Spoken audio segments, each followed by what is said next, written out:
Born again po ako. Ako po kasi yung tao na sobrang takot na mawala yung family ko sa akin. Siyempre,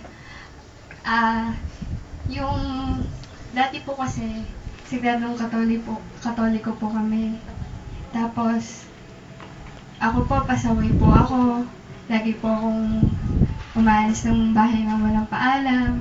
Sinusuway ko po yung utos ng mami ko, ng lola ko na nakakatanda sa akin. Tapos po, before din po, nung hindi pa po ako Christian,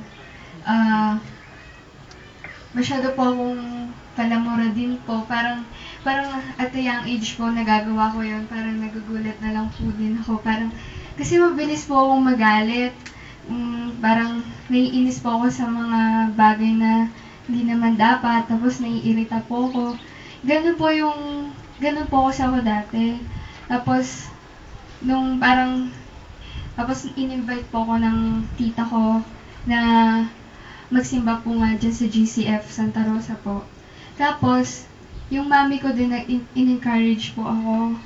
Kasi, nakikita ko naman po na mabait ang Diyos kasi kung tutuusin siya, ang mami ko po yung una naging born again sa amin na talagang pinupush niya po ako na makinig sa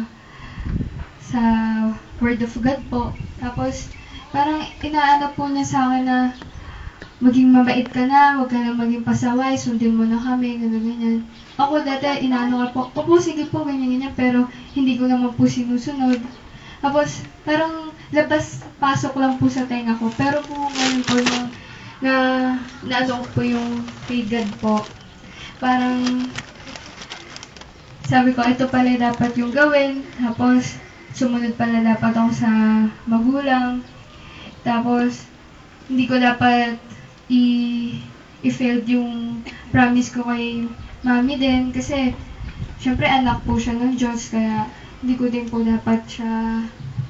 Minsan din po kasi parang inaano ko po na sinisisi ko po yung mga taong nasa paligid ko po, ba't po naging ganito yung family namin.